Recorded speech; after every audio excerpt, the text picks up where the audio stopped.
Well, another week means a mountain of construction news from across Central Florida's theme parks. And this might actually mark one of the biggest milestones we've seen all year at Walt Disney World's Piston Peak project. After months of demolition, moving millions of pounds of dirt, installing drainage and building massive retaining walls, Disney is finally getting ready for something much bigger. We're talking about a tower crane, plus we've got permits filed by Walt Disney World, fresh construction updates from Universal Orlando Resort, news from SeaWorld Orlando, Legoland Florida, Busch Gardens Tampa, and a few other projects that deserve to be on our radar. So grab your hard hat. I'm Shane with Gotta Go Orlando with a brand new series of Orlando theme park weekly construction updates. But don't worry, we'll be still doing our deep dives. If you've been following our coverage over the last several months, you'll know most of the work happening over at Big Thunder Mountain has been what construction crews call horizontal construction. Not exactly the most exciting thing to look at. We've seen demolition, we've seen drainage systems installed, retaining walls rising out the ground, utilities relocated, and enough dump trucks to fill an entire parking lot. But this week, things changed. Disney has officially poured a massive concrete foundation that will support a new tower crane at the Piston Peak Construction site. Crews had already begun installing the crane base earlier this week, but now that foundation is in place and the first sections of the crane are also installed, this is the clearest sign yet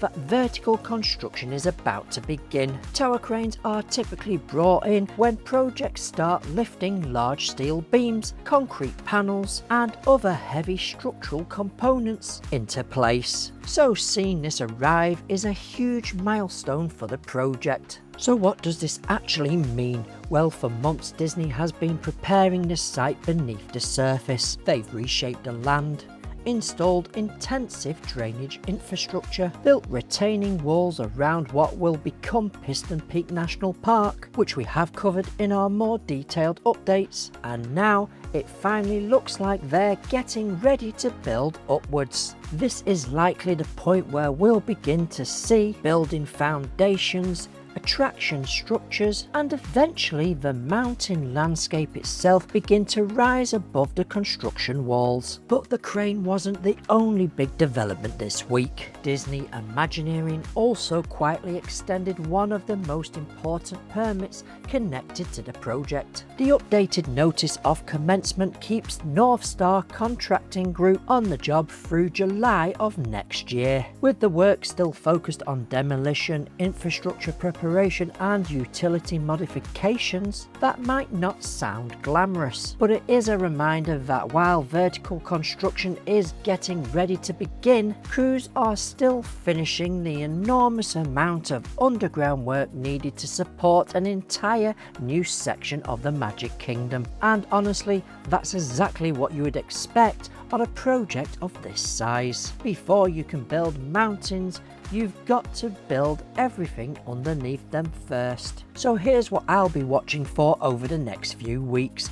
First, the complete assembly of that crane. Once it's fully operational, construction could accelerate pretty quickly. Second, the first pieces of structural steel. And what I mean by that is rebar, which is used inside the foundation forms. This will be the moment where the project will really start to take shape in the form of its layout. And finally, any movement beyond the current retaining walls. Disney still has Villains Land waiting in the wings, and every week we seem to get a step closer to seeing work expand further on this project. Now let's head over to Disney's Animal Kingdom, where another massive transformation is well underway. Dino Land is gone, apart from 3 structures: the former Restaurantosaurus, the Dinosaur Show Building, and Chester and Hester's Dinosaur Treasures, which all of them are being rethemed. At this point we can now start to see the new land take shape. New structures are now starting to fill out the area which will become Pueblo Esperanza. There's still a tremendous amount of infrastructure work happening behind the scenes, but now we're starting to see the main show building for Encanto hitting a major milestone, with metal mesh forms being added to the exterior structure. These forms will be covered in a render and shaped and styled to look like rockwork. Inside the building, crews are forging ahead with the installation of the electrics, walls, AC, all things that the attraction will need to operate. The Critter Carousel is now receiving its timber roof structure for the carousel and queuing areas, which eventually will enclose the future attraction. And this week we got another encouraging sign that the project is continuing to gain momentum. Disney has continued filing permits connected to the tropical Americas, with recent filings pointing towards additional infrastructure and electrical work across the 11-acre expansion. It's exactly the kind of behind-the-scene activity you'd expect as construction moves from demolition into the early stages of building an entirely new themed land. So here's what I'll be watching over the next few weeks for. First, the Encanto show building. Once all the steel framing has been added to the building, the rendering to begin. Will the same preparation start to happen over at the future Indiana Jones Adventure building? And perhaps the most exciting of all, will Pueblo Esperanza finally begin to take shape once all the blockwork buildings have been completed? Remember, this land is due to open next year, 2027, so now we're going to see big jumps in the way the land looks, and I'm sure we'll get more details at D23 this month. And we also put out our deep dive into this land last week. Go and check it out. If you're enjoying this video, please don't forget to smash subscribe, and if you're watching on TV, all you have to do is scroll up on your remote and the subscribe button's just below the play line. It really does help the channel grow. Or you can scan the QR on screen right now. You can also follow us on Instagram for the latest news, guides, tips, tricks, and what's going on here in Orlando, Florida. And if you don't have Instagram, we're also on Facebook and X.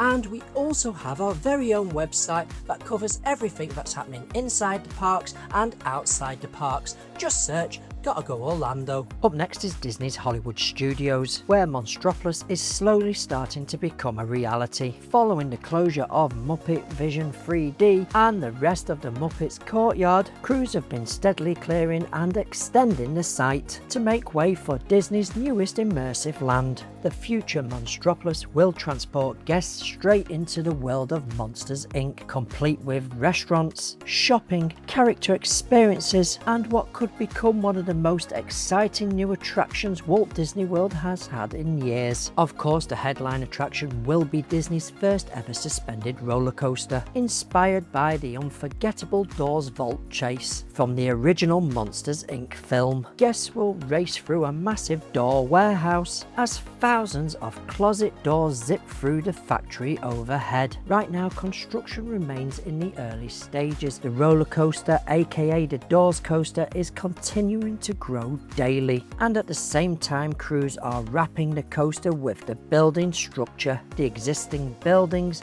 are also being repurposed, and the first stages of receiving the new facades and theming has begun, transforming them from the Muppets courtyard to Monstropolis. This week we've seen the iconic chopsticks being added to one of the building structures for the Harryhausen's upscale Japanese eatery, and themed ironwork with rivets and teeth details are being added to a quick serve restaurant in the area. So here's what what we'll be looking for next. More details being added to the existing buildings. The Globe Theatre starting to receive its theming elements, such as the facades being extended higher to make it look taller like an apartment block, and over at the entrance the concrete work finishing off for what will be a roadway and the entrance walls. Now while Disney is busy reshaping its parks, Universal Orlando isn't slowing down either. From Halloween Horror Nights preparations to Fast and the Furious and the continued evolution of Epic Universe,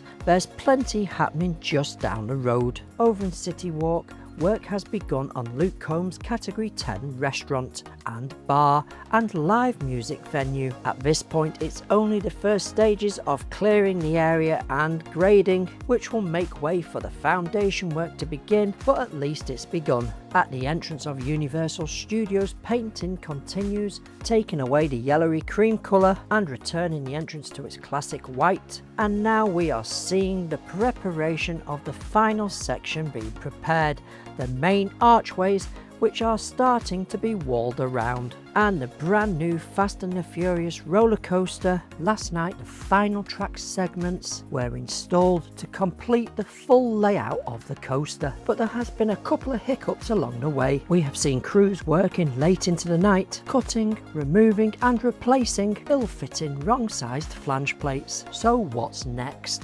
Finishing of the access platforms, launch and brake installation and electrical works. I have to say this thing has gone up fast, pardon the pun. As we get closer to the start of Halloween Horror Nights 35, construction has kicked up into high gear throughout Universal Studios Florida. Scare zones are beginning to take shape around the park, themed lighting and show infrastructure are being installed, and crews continue transforming sound stages into this year's haunted houses. Outside the attractions, temporary structures, lighting towers and scenic elements have been appearing almost daily, giving us our best look yet into how this year's event is coming together. While Universal is keeping plenty of surprises hidden behind those construction walls, the one thing that is certain is the HHN season is almost here, and this week we got our final house announcement, Ozzy Osbourne Prince of Darkness. At Universal Orlando Resort,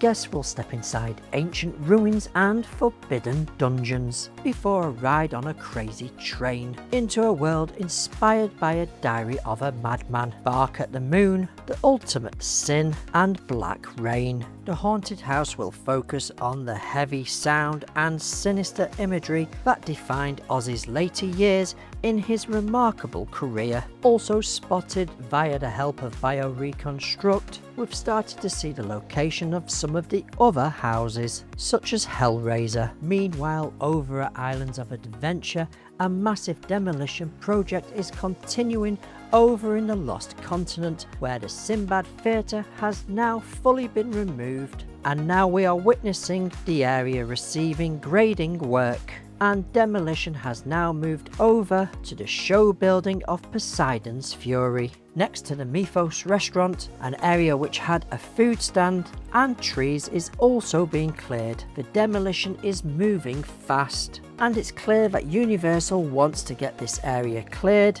ready for the future new land and attractions, whatever they will be.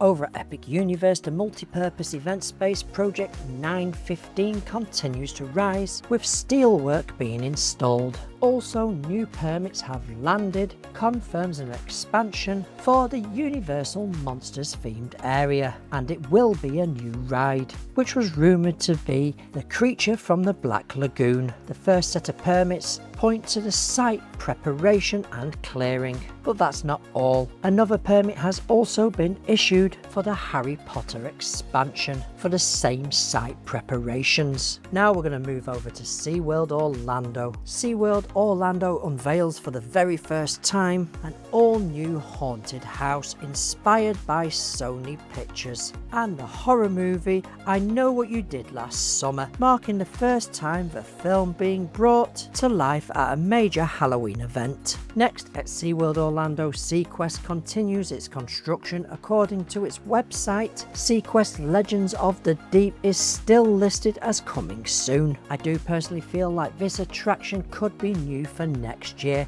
especially with the new overlay of Expedition Odyssey Fire and Ice. Over at Legoland Florida, construction continues on several guest improvement projects around the resort. These smaller projects might not grab headlines, but they make a big difference to guest experience, improving pathways, landscaping and overall park flow, not to mention a removal of the Legoland Florida sign archway. As always, we'll keep an eye out for any new permits or announcements that could reveal what's coming next. At Busch Gardens Tampa Bay, routine maintenance and infrastructure improvements continue throughout the park. With the Halloween season just around the corner, crews have also begun preparing for another year of Howler Scream, transforming sections of the park into haunted experiences that will soon be filled with fog, monsters and plenty of screams. Also at the edge of Africa, the Lion and Hyena Ridge is now open and awaiting your visit. And don't forget, Kumba is now closed, and we'll have to keep a close eye on what's happening at Busch Gardens. Scorpion is well and truly gone, Stanley Falls no longer exists, and now Kumba. And we know that a new attraction is on the way, Kumba's Revenge. So I guess we'll just have to watch this space for what Kumba Revenge will be. Could it finally be the Giga that everyone has been speaking about for years? Or could Kumba return with a retrack and possibly in the form of a stand-up coaster? But most importantly, Busch Gardens, we need a water ride. It's way too hot, and what and where will that $100 million investment end up being used for? And that's my first and your theme park construction update for this week. From Disney's massive tower crane at Piston Peak to Halloween preparations across Central Florida, there's no shortage of exciting projects to follow. If you've enjoyed this roundup, be sure to hit that like button, subscribe to Gotta Go Orlando and ring that notification bell so you never miss a construction update. And now I want to hear from you. Which project are you most excited about right now? Let me know in the comments below. Hey, thank you for watching this video right to the end. We hope you've enjoyed it, and if so, please don't forget to check out this video right here that YouTube has picked out for you. You can also follow us on these social media platforms right here to stay up to date with what's happening here in Orlando, Florida. Now get out there and go and make some memories. Bye YouTube!